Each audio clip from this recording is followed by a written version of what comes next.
It is October 3rd, 2025. And if there's anything that the Trump administration has made clear in recent months is that they are going to pursue more endless war. What with their $1 trillion war chest, what with their Secretary of War, Pete Hegseth, with all of these different plans that are now coming together. But what does that mean for the world as a whole, for the global economy, when you're looking at the chances of World War III building, when you're looking at the fact that it could be kicked off on a number of different fronts, and the fact that, well, in a lot of ways, World War III is already here?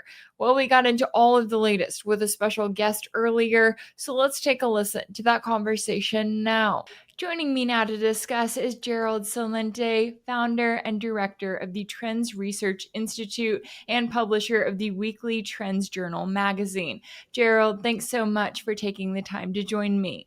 Oh, thank you so much for having me on, Rachel. Yeah, it's great to have you on the show. Now, I want to get your take on the latest here, as I know that our new Secretary of War, as they are calling him, Pete Hegseth, summoned hundreds of high-ranking military generals to Quantico for a meeting this week. And this comes amid reports that the Pentagon is calling on suppliers of missiles to the U.S. to double or even quadruple their production of weapons. It certainly seems like the Trump administration is preparing for more endless war. How do you see the situation and kind of how this is building here? Let's go back to the presidential election and how Trump promised to be a peace president. I want immediate peace with the Ukraine war. Our objective is to immediately have a total cessation of all hostilities. All shooting has to stop. We need peace without delay. Another one, we want to have peace on earth all over. We're going to have peace through strength. We will not have to fight. I'm moving quickly to end wars, settle conflicts, and restore the planet to peace. I want peace. I'm not going to start a war. I'm going to stop wars. All right? That's just some of what he said as he was running for president. And the whole game changed. Yeah, we're going to bring down, Hegseth, we're going to bring down our defense budget.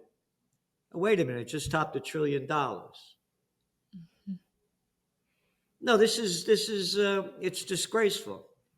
And again, all the politicians, they say one thing and do another. Remember Barack Obama? I call him the Nobel Peace of Crap Prize winner. Yeah. Hey, you elect me, I'm going to bring peace. As soon as he gets elected, the Afghan troop surge, I forgot. Oh, yeah, with that guy, what was his name? Betrayed us, leading the charge. Oh, now he's with KKR. Oh, yeah, in the money gang. Oh, remember Obama? I want that guy Gaddafi out of there, folks. Mm-hmm. Yeah. Oh, I want that guy Assad out of there, folks. He was always folking us, folks. Right. Folks. Quoted in the book Double Down, I'm really good at killing people. It's been going on forever. You go back to when Bill Clinton was president. By the way, this is a T-shirt that I got made up when Clinton was running for president in 1992. Beware of Slick Willie. Yep. Madeleine Albright, or not all that bright, may she rot in hell, quoted speaking on 60 Minutes with Leslie Stahl, and Leslie Stahl asked Madeleine Albright, and anybody could Google it up, is the price of over 500,000 Iraqi children that have died because what Bill Clinton has done worth the price? And she said, yes, it's worth the price. So it's one after another. And Genocide Joe, I forgot him, stealing all our money to keep the Ukraine war going, hundreds of billions of dollars, as the country's rotting in front of your eyes. Hey, take the subway in New York. It's like a night in Calcutta. I'm 4.5 hours. I'm in Kingston, New York, from Montreal. 4.5 hour drive. If I take Amtrak, 10 hours. 10 hours. All right? I could get there in 4.5 hours. The whole country's rotting in front of our eyes, and all they're doing is ramping up war. Again, As I say, when all else fails, they take you to war, and the economies are failing all over the world, and they just keep ramping up war. Yeah, that seems to be their quote unquote answer. Although, of course, we know it's not really an answer at the end of the day. But when you have the US in this place where it's got the ongoing proxy war, it's fighting against Russia and Ukraine, it's got, tensions with Iran and it wants more war with Iran, it also wants war with China. It kind of seems like we're biting off more than we can chew when it comes to all of these US empire conquest around the world. When you're looking at kind of where the US is taking us next, do you think that they're going to focus in on one major war and that is going to be their focus, kind of like with the Biden administration in Ukraine? Or is it more likely that we're going to see this kind of all over the place right now, where it's like we're attempting to juggle all of these conflicts, even if it's not quite logical? Well, first of all, nothing's quite logical. So let's make that clear. Once upon a time, there was a president by the name of Dwight D. Eisenhower, five-star general, supreme commander of the Allied forces, and two-term president, that warns the American people that the military-industrial complex is robbing the nation of the genius of the scientists, sweat of the labors, and the future of the children. So all this tough talk spewing out of the mouths of these guys, let's get this straight. America has not won a war since World War II.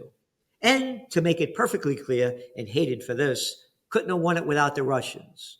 Oh, yeah, Operation Barbarossa, Hitler only killed 25 million. And according to John F. Kennedy, his speech to graduating students at American University in June of 1963, he said, no country suffered more than the Soviet Union. They lost their factories, their farms, their homes, the equivalent of Chicago East. Oh, and they were the first ones to beat the Germans. America has not won a war since World War II. All right? So, how can anybody be so? Oh, I forgot about the Afghan war, the longest war in American history. We're going to get that guy Osama bin Laden, dead or alive, coming out of the mouth of little Georgie Bush with a pair of cojones smaller than a mothball, if he has any at all. 90% of the people swallow the crap coming out of his mouth. 90%. The longest war in American history, lost. And I used to be on Oprah, the Today Show. Good morning. I used to be on everybody all the time. When the Afghan war came out, they had me on because one of our top trends for 2001 was it wouldn't be a good year for America. And USA Today, was a big newspaper, published it. So they had me on. And they asked me about the Afghan war. I said, listen, if, Alexander the Great couldn't pull it off, if the British couldn't pull it off, beating them into the Valley of Death, Road to 600, if the Russians couldn't beat them, what makes you think we're going to beat them when we hadn't won a war since World War II? They hated me for that, and I got blacklisted from everybody. Matter of fact, there's a movie, and one of my books is called What Zizi, Z-I-Z-I, Gave Honey Boy, and I had it here somewhere. And there used to be a TV show, Everyone Loves Raymond, and Doris Roberts, the woman that played the mother, played my aunt in the book, and then she died 15 minutes into it, Doris Roberts. But there's a video up, Zizzy and Honey Boy, and it tells you about how I got blacklisted from everybody for coming not only out against the wars. I launched a movement called Occupy Peace well over a decade ago, but saying that America wouldn't win them. And they hated me for that. So you have to keep selling the lies. And look what happened with Venezuela. Now they're talking about going back in there again. And you got to stop those drug dealers. Hey, wait a minute. Let's go back to 2019 and 2020 when Trump was president, trying to overthrow the Maduro government and putting that little boy in Guaido. Everybody forgot about that. Had nothing to do with drugs. As I say, you'd think the United States would have invaded Iraq, Libya, Syria, and want to go into Venezuela if their major export was broccoli.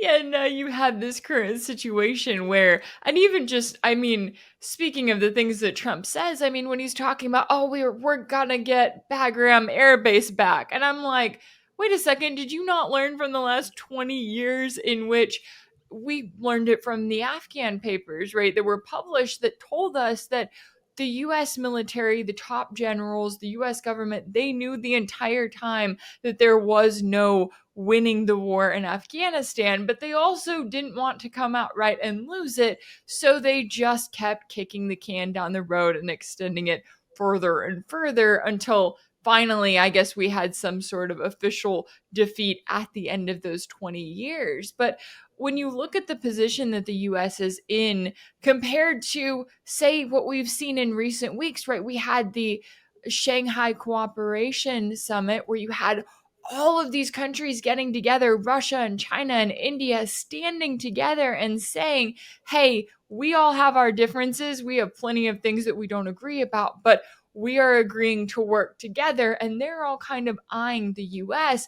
When you see things like that and you see partnerships forming around the world, does that give you any hope, or is it almost more concern that the US is going to continue to be more reckless? Not that it wouldn't do that anyway. It's not only the US. I mean, look what's going on in Europe with, you got this guy, Merz. Oh, the BlackRock guy. Oh, yeah, Merz. Germany, largest economy, third largest economy in the world, largest in Europe, in a recession for 2 years, heading into their third, almost. Not quite recession, but close to it. We're borrowing $1 trillion to build up our military. Oh, and then we're going to build up the infrastructure. They hold the tanks, right? Yeah. Him warning about Russia. Oh, you like World War I with the Germans? Nah, I like World War II better. This is Merz. How about that little clown boy over there in France, Macron, with a pecker the size of his pencil, if he has one at all, talking about more putting troops into Ukraine. Starmer, another little clown boy over there in the UK. All talking about ramping up the war. It's not only the United States, Europe is ramping it up. Selling the same lie they sold when I was a young guy. I'm the same age as Trump. And so I grew up during the Vietnam War. And they sold the lie that if we don't stop those commies and taking over Vietnam, before you know it, those dominoes will keep falling. And they'll take over all of Asia. And I'm not making this up. And those dominoes will hit the shores of California. We got to stop them. Oh, they're saying the same thing now about Russia. If we don't stop those Russians, they're going to keep going into Europe. Selling the same lie. And by the way, one of my books, this is a bestseller, Trends 2000. I write about how McNamara, the defense secretary, lied totally by the facts and his own admission about the Gulf of Tonkin incident. Total lie. Total lie. May he rot in hell. Killed over 3 million Vietnamese. Poisoned the place with Agent Orange. Almost 60,000 American young guys killed. 250,000 suffering seriously wounded. And now suffering from Agent Orange. I met a guy, he said they told us that they were killing mosquitoes as they were spreading Agent Orange. They were doing this to knock out all the vegetation so they could see where they were when they were going through the forests. They're sick. This evil. But again, you can't talk about it. You're not allowed to. So they're going to make up another lie. Here. This is when I say when all else fails, they take it to war. History today. Mainstream media. What was going on in 1941 in America? Oh, the Great Depression. United States freezes Japanese assets. On July 26, 1941, President Franklin Roosevelt seized all Japanese assets in America. Britain and the East Indies followed suit. And you know why? In retaliation for the Japanese occupation of French Indochina. Wait a minute. French Indochina? What do you mean French Indochina? How about Laos, Cambodia, and Vietnam? And you're calling it French Indochina? Why, of course. We're the French Foreign Legion. We're in Algeria, Morocco. We're stealing, ravaging, pillaging. And Dutch East Indies? What are the Dutch doing in Indonesia? And you're calling it Dutch East Indies. That's right. We're doing the same thing the British are doing, where the sun never sets on the British Empire. What the French are doing. All over Africa, all over the world, we want to steal, rape, pillage. All right? Here, you ready? When I say when all else fails, they take you to war, the Great Depression is going on. Goes on to say that the result, Japan lost 3/4 of its overseas trade. Hey, they do a lot of exporting over there, don't they, in Japan? Not anymore. Lost 3/4 of their overseas trade, and 88% of its imported oil. They only import 100%. Can't understand why they bombed Pearl Harbor. Can't figure it out. They don't tell you this. Again, this is history today. Mainstream media, but they don't teach us this. Let's go back to the dot-com bust. Again, we'd forecast it in the Trends Journal, right here. When it used to be a quarterly, now it's a weekly. Spring edition, the autumn edition. .com this. We said the markets are going to bust by the second quarter of 2000. They did. Oh, what happened after that? The NASDAQ lost 80% of its value. And then what happened after that? America was in a recession. They hated the new president, George Bush. 9/11 happens. Boop. Everybody forgot about it. Then they created the fake, you don't have a job, out of work, deep in debt, don't worry, sign over here, subprime mortgage, you could buy a house. The big real estate boom, the derivative scam.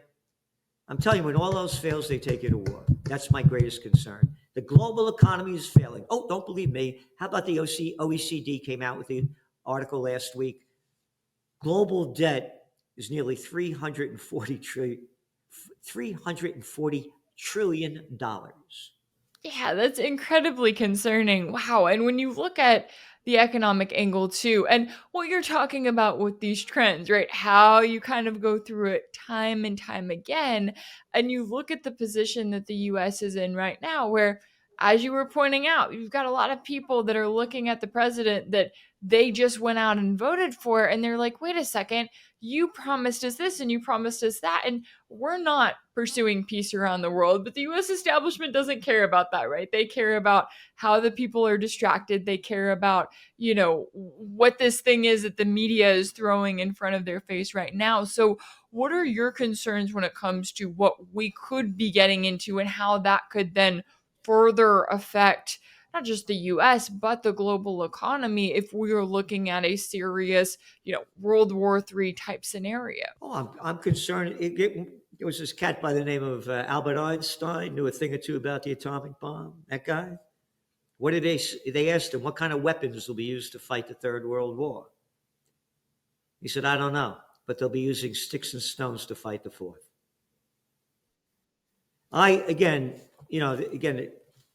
This was a best-selling book, Trends 2000.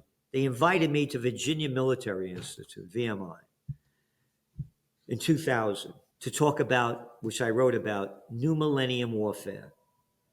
I said, all what's going on now, all the money being spent with the planes and the ships and the tanks, I said, this is going to become obsolete. There's going to be a whole new way of fighting wars. And that's what's going on now. Drones, they didn't have drones back then. It's going to be annihilation of the people. And you were talking about what they're selling and how they do it. It's been going on forever. You ready? We'll know our disinformation program is complete when everything the American public believes is false. William J. Casey, CIA Director, 1981. Okay? Need any more proof? Mm-hmm. Again, the people don't have it. It's most people, when I was a kid, I just started, I'm 14 years old. And I'm repeating what I'm hearing on the media. My father, may rest in peace, said to me in Italian, "Papagallo, parrot. Stop repeating what everybody else is saying and think for yourself." And he said that to me a number of times, and I realized before I say something, I better have the facts to back it up. And then when I started to learn things and I'd get upset, I say, Dad, why aren't people protesting against this? Why are they fighting? He says, son, take it easy. People have little minds. Look at what the people know about. That Taylor Swift is getting married. I got to know about the front page of the Wall Street Journal. Jeff Bezos' wedding. What are you telling me this crap for? I'm paying $5 a day for this thing, and you're giving me this garbage? Here, goes back to Slick Willie, Clinton. Federal Communications Act, 1996. Deregulated the communications industry. There were thousands of independent radio stations, television stations, newspapers, and magazines back then. Now, 6 companies control 92% of America's media. Here, it's one after another. New York Times, September 25th, not too long ago. Carr plans to keep going after the media. The FCC chair has threatened local TV licenses, you ready? Over what he sees as liberal bias in broadcasts. Oh, you're only allowed to speak on one side? Can't speak on the other? I hate liberals. I hate liberals. We will punish them. I'm not making it up. I got to only believe the crap coming out of the mouth of one people. Again, to me, I don't know if you know this. I was the assistant to the Secretary of the New York State Senate. I have a photograph of me when I put on a brunch for Ronald Reagan with 16 of our board of directors when I was 30 years old. I've been with the president of the Prince of Norway. Did a gig with the Major, the little clown boy from the UK. I've been with presidents, prime ministers, and princes. It's a freak show. Anybody to me that calls themselves, I'm a Republican, I'm a Democrat, I'm a liberal, I'm a conservative. My mind is only that big. I only believe in what I believe in.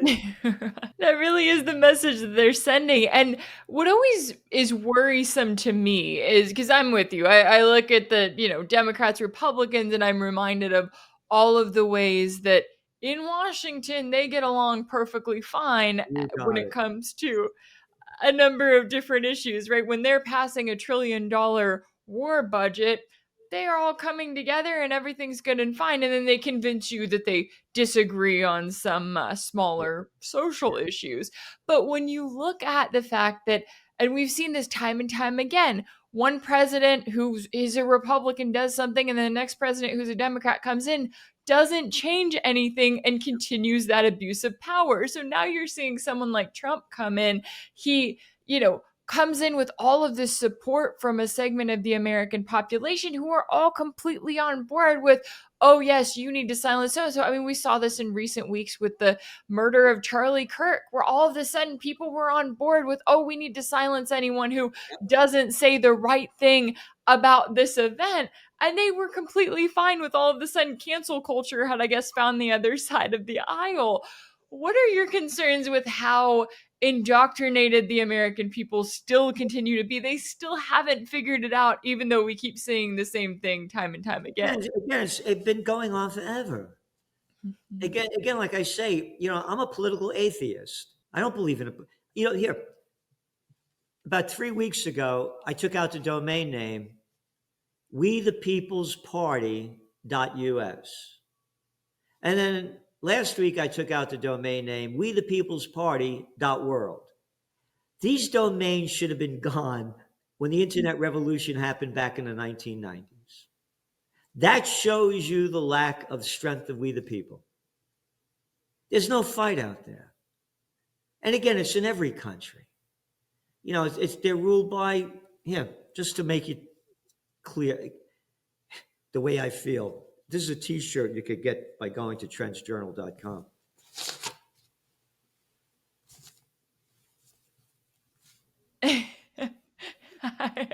I like it. I think that that's a fair message, right? Just be. Oh, you got. All All right, you got the front and back. I think that's pretty clear. And once upon a time, you used to call these little clown boys and girls public servants. No, no, Mhm. you're our servant. I'll tell you what to do. I'm the governor. I'm the mayor. I'm the president. Put on this mask. Stand 6 feet apart. Don't forget, when you masturbate, you better sanitize your hands. I will make up any crap I want. Yeah, this is the box, by the way. You ready? These are the box with the masks. These masks do not eliminate exposure to the risk of any disease or infection. I don't care, you wear that mask. And when you go into a restaurant, you better put that mask on. But when you sit down, you can take it off and eat because the virus knows when you're eating and it doesn't go table height. And stand 6 feet apart. The wind blows exactly in straight lines and stops at 6 feet. All right? I could keep going on. The politicians, it's not we the people or we the puppets. You got it? The people lost their fight. If the people united, it would change. The Berlin Wall, how did it come down? Oh, the people went out there, they didn't leave. More people came out, they didn't leave. Day after day, week after week, until they outnumbered those guys in their costumes with the guns by about 10,000 to 1. Boop, guns go down, costumes come off, wall goes down. That's what you have to do. Here, country of 347 million, you can't get. I was so disappointed in the peace rally we had last week. Yeah, Scott Ritter, Judge Napolitano, Dennis Kucinich, Roger Waters did a broadcast. One person after another, Ray McGovern, Diane Sear, Garland Nixon, a whole bunch of top people. It was the smallest crowd. I've been doing this for well over a decade. Smallest crowd, and the average age like 60 years old. Top PR firm sent out thousands of press releases over the course of a week and a half. International, national, and local. Zero coverage. That's crazy to me, especially when you're talking about the lineup of people. I mean, these are all a number of these people I, regularly have on my show. I'm happy to talk to, and they are top tier guests and speakers. And so when you look at the reception, right, when it comes to kind of the situation that the American people are in, they go through this, like you were saying, time and time again, where they get complacent. They see someone like a Donald Trump or a Barack Obama who comes in, who says, I'm going to bring peace, I'm going to fix everything, tells a large portion of the American public what they want to hear. They believe it, they go out and vote. And then even in this case, where we're less than 1 year into Trump's second term, and he's already shown you exactly how he's going to be, what he's going to do, what he's going to say, and what he's going to support. And I feel like so many in the American public are just kind of like, okay, well, can't really do much to change. So the last thing I want to bring up when it comes to that need for unity, how do you see it here in the US right now? And what are your concerns moving forward, especially as so many Americans continue to be so distracted? Again, it's not only the Americans, it's all over the world. I mean, look what's going on in France. Look what's going on in the UK. Look at the little clown boys running the show. Look what's going on in Germany. I mean, look what's going on with the censorship in the UK and in Australia and all over the world. It's not only the Americans, and just so few people fight back. And my concern is that, again, my greatest concern is there's going to be war. When all else fails, they take you to war. The facts are all there. And it'll be the end of life on Earth. By the way, in John F. Kennedy's speech to graduating students in 1963 at American University, he said, if we have an atomic war with the Soviet Union, life on Earth will be eliminated in 24 hours, and generation after generations will suffer. That was 1963. It's going to be much, much worse. No one's talking about peace. I'm telling you, I'm heartbroken for what happened And by the way, these rallies cost me tens of thousands and thousands of dollars to put on. Just the equipment, the sound equipment, $13,000, right? Just without going on. All right. I'm doing it for the purpose of humanity. Nothing, not about me. I'm doing it in the spirit of my parents and ancestors who, gave me everything of who I am. With no money, thankfully, but everything of who I am. And I'm doing it in their spirit and the spirit of the people. No support. Hardly any support, I should say. It was great, the people that came here, but it was the smallest crowd ever. And again, all old people. And no media coverage. There's not a word about peace. Not a word. And again, nobody calling out Trump for all the lies that he said about peace. But again, just like they didn't call out Obama. Genocide Joe. They don't call him out. Again, Scott Ritter. Oh, this is the guy that went and said there were no weapons of mass destruction before the Iraq War started? Mm-hmm. And Biden making fun of him? It's all the videos right there. Oh, he's a top UN inspector for nuclear weapons at the time. There weren't any. How about the New York Times lying about they're bringing in aluminum tubes from Niger or something like that? Nobody convicted of the lies. Nobody. Nope. And again, it's one after another. It's every one of them. And until the people unite, and by the way, Occupy Peace, the foundation of it is that we close all the bases overseas. We have no right being there. I read George Washington's farewell address, A Real Man That Fought. Say, don't get involved in these foreign entanglements. Don't love a nation, don't hate a nation. If you do, become a slave to them. And basically saying this crap's been going on for thousands of years, and we're not going to fix it, and it's none of our business. It's only our business to protect our country. So close the bases, bring home the troops, secure the homeland, and put them to work rebuilding our third world infrastructure. And you want to go to war? Let the people vote, because we're the ones that go. Not you, Joe Biden. Not you, Donald Trump. Not you, Chucky Schumer.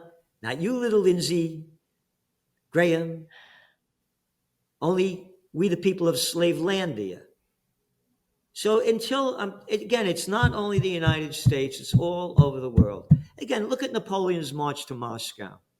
What does he leave with? 420,000 troops back in 1812? 420,000 young guys to attack Moscow. How many did he come back with? 10,000? Again, it's been going on forever in all the countries. Like I say, what's your favorite war? You like the Peloponnesian War? No, I like the War of Roses. Oh, the 100-Year War was lovely. What's your favorite crusade? Well, I like the 8th better than the 3rd. Mm-hmm. It's up to the people. And the people have not united. And again, if the billionaires gave $1 billion for peace, we'd have it tomorrow. Oh, it just came out that Elon Musk is worth what, 500 billion?